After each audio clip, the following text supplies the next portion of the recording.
श्री थावरचंद। मैं थावरचंद डामोर आदिवासी हूँ। मैं ना हिंदू हूँ, ना ईसाई हूँ, ना मुसलमान हूँ। मैं सिर्फ और सिर्फ आदिवासी हूँ। मेरे पूर्वज अनादिकाल से इस भारत भूमि की मिट्टी में उपजे हैं। मैं अरावली पर्वतमाला का मूल बीज हूँ। मैं बाहर से आया हुआ स्टेपिश डीएनए नहीं हूँ कि जब वोट चाहिए तो हिंदू, जब वोट चाहिए तब आदिवासी हिंदू, जब मंदिरों के अंदर से दलित तो आदिवासी को बाहर निकाला जाता है नीची जाति का समझकर, तब कोई नहीं। जब झालावाड़ के अंदर घटना होती है तो 10 लाख का मुआवजा, तब आदिवासी हिंदू नहीं। जब शंकर मेघवाल की हत्या होती है, जब रोज दलितों के साथ अन्याय अत्याचार होता है, तब हिंदू नहीं। जब भील आदिवासी और गोंड आदिवासी दोनों ही इन वर्ण व्यवस्था में नहीं आते हैं, वर्ण व्यवस्थाओं से बाहर है। इतिहास गवाह है कि भील आदिवासी राजपूतों से पहले धरती पर शासन करते थे।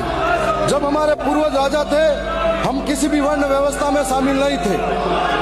मैं सदैव इसके माध्यम से सरकार और पूरे प्रदेश को अवगत कराना चाहता हूं कि आदिवासियों का अपना स्वतंत्र धर्म कोड और संस्कृति है, जो किसी वर्ण व्यवस्था में नहीं बंधी हुई है।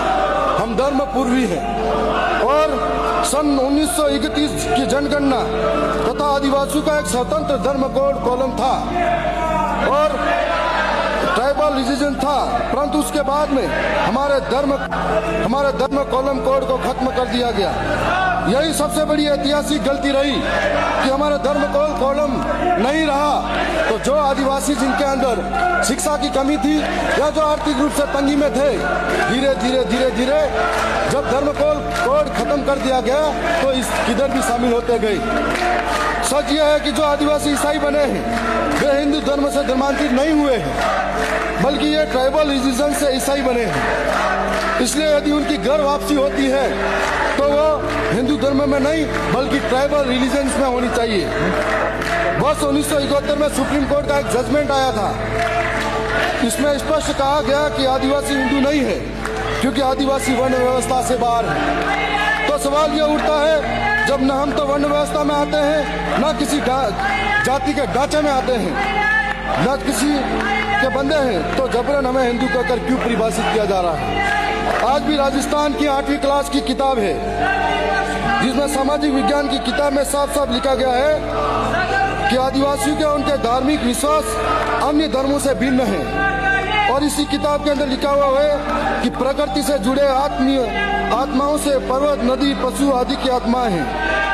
पुरखों की उपासना घर में ही की जाती है।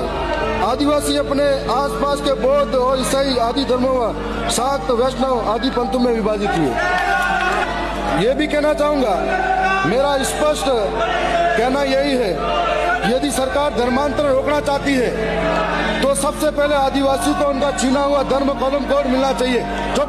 चुप हमारे यहाँ हमारे ट्राइबल रिलीजन का स्वतंत्र धर्म कॉलम कोड वापस चाहिए।